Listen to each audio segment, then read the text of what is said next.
I just thought I'd say thanks. Thanks for watching my channel.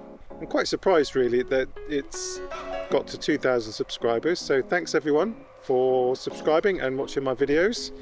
I started sharing my links with friends, family, people that I fly with at the airfield, a little grandson mostly, and had no real intention of growing it beyond that. During my early days, I had quite, if you look back into my very early videos, you'll see that I had quite a rough start to paramotoring. And I met Paranoob, Paul Mockford, before either of us had our first flight. He came to one of the fields I was at. And he really encouraged me, so I'll put some comments up from Paranoob. So thanks Paul for the encouragement on the early days of my channel, and hope you're doing well. And he was writing stuff like, this is the stuff, I've got some notes here, all good practice, and that really encouraged me to keep going.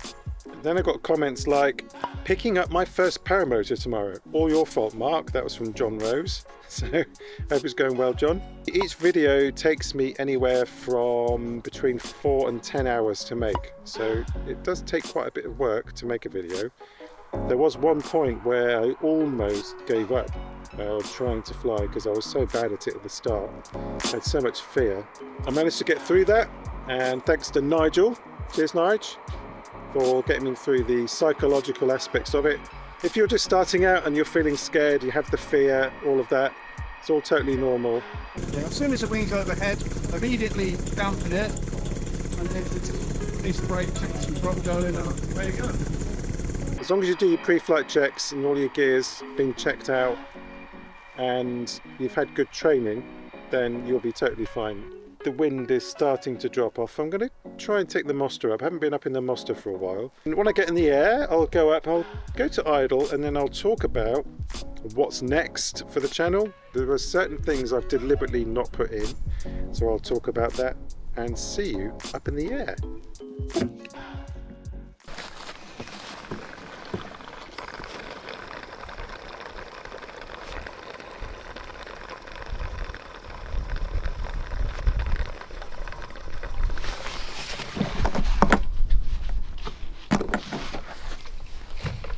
Whenever I go flying, I always take a photo on each side. 8.5 that side,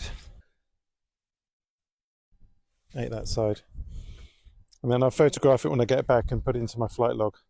Here we go on the Bulldog Spirit Moster 185. 550 hours that's done. Still feels great.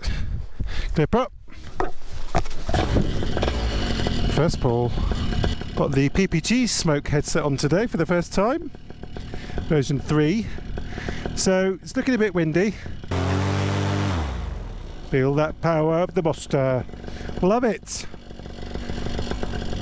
I don't go up on the Moster that often because the Atom is a better cross-country machine for my body weight.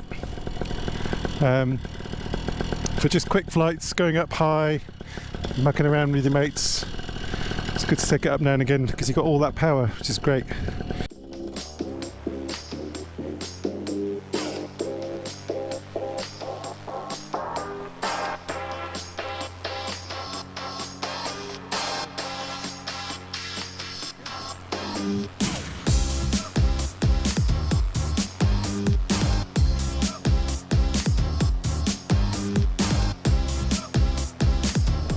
So I'm at 2,200 feet above Millbrook Proving Ground, and Centre Park's Woburn Forest. What next for the channel? So I think the channel's kind of evolved into a kind of a blogging or vlogging style, and kind of informal. I don't really take a lot of time to set up my shots. I just turn the cameras on and sometimes get the selfie cam out as I'm doing now. So I think I'm going to keep this kind of style. If you've got any suggestions on what you think I should do, let me know. But I don't want to make it too burdensome, the filming. The editing itself is enough. If I upped the production quality by doing more camera angles, planning the shots, all that kind of thing. I don't plan anything, to be honest. I probably won't be able to get a video, probably only be able to do a video maybe 3 or 4 weeks. So I'd rather show you my flights, all of the things I get up to, and just use cameras that happen to be on. So what next? So we're going to do more tours and obviously do more fly-ins, go to the PMC, go to the Ball Chasers, Barrowfest, England, Wagon Weekend. The other thing I love doing is land out adventures. So my Arbuckles video where we went for breakfast, or that adventure I had with Lee when we went to McDonald's and went for a McMuffin. It was a 2-hour flight to get a McMuffin, but it was so worth it. Such a fun flight. Adventures like that. And above all, I want to keep it real. I don't want to portray paramotoring in a good light or a bad light, really. I just want to show paramotoring what it's like for me. Obviously it's different for different people, but I don't want to sugarcoat it or portray it in a way that it isn't. So I want to kind of keep it real, right? But if you've got any suggestions on what you think I should do, any adventures, land outs, or if you want to come along, or if you want to invite me somewhere, I'd love to fly from your field or do some cool stuff. I've just lost 1,000 feet, so I'm just going to get on the power, get some altitude. So I'm at 2,600 feet. Let's talk about what I won't be doing on the channel and what I haven't done, what I deliberately haven't done. Just adjust my trim. It's better. I don't want to be a tutorial channel. I have had a few people leave comments. And by the way, if you want to download comments from a channel, check in the link below. I've got this script, PowerShell script, that runs on Windows. It does run on Mac as well. Well, I haven't tested it. So if you want to see the code, you can see that. It downloads all of the comments for a channel with the video, so you can look at all the comments in one go. So I wrote a little script to do that. So if you want to see that, have a look. That's how I got to know what you've all said easily without having to click on each video. I just downloaded them all. So yeah, I'm not a trainer. I haven't been trained to be a trainer because I had a bit of a rough start. I don't actually, I mean, I hate saying this, I don't actually think I'm a great pilot, to be honest. I don't do acrobatics, I don't do barrel rolls or wing overs or any of that stuff. Quite good at estimating fuel for cross countries, and I can take off and land in most conditions, and bumpy conditions don't bother me. So, but you don't have to be a good pilot to do that. So I'm not into all of the competitions either. People like Dan Jones and Mick and Blaze, people like that, much higher skilled paramotor pilots than I am. So that's not my thing. That's not why I want to get out of paramotor. We all want to get something different out of it. For me, it's about having a laugh with my mates and doing cross countries and seeing things, going places. That's what I really want to do. That's what I love doing. If I had more time, maybe I'd go in for the comps, but I just don't have the time to train for it, and I don't think I'd enjoy it that much, so I'm not going to do that. So I'm not going to do how-tos, because there are other people who are much better at that than me. You know, how to take off, what you should look for, all that kind of thing. I honestly think you should get that from your trainer. You shouldn't get that from YouTube anyway.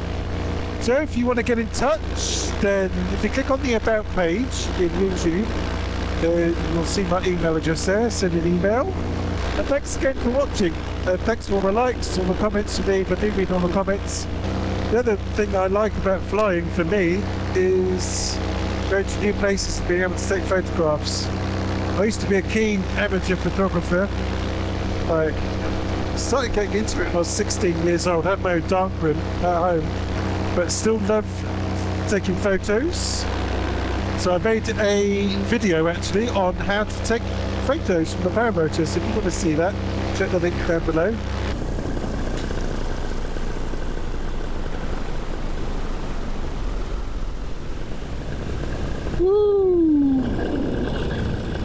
So this roundabout here, that turning that goes into some mud, some grass, I think that is going to be the railway station. Wixon's Railway. So this hill here will be the railway. Guess who?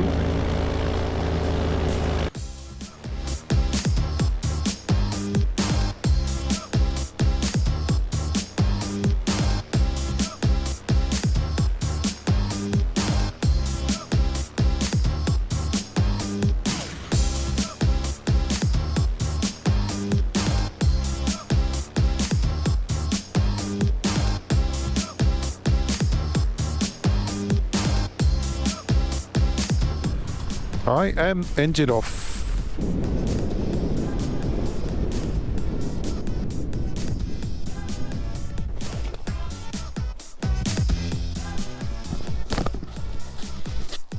See if we can land the GoPro really gently. Too bad. Just landed, hope you enjoyed. Thanks again for watching, thanks for subscribing. If you think anyone else would like the channel, forward it on to them. And see you in the next one.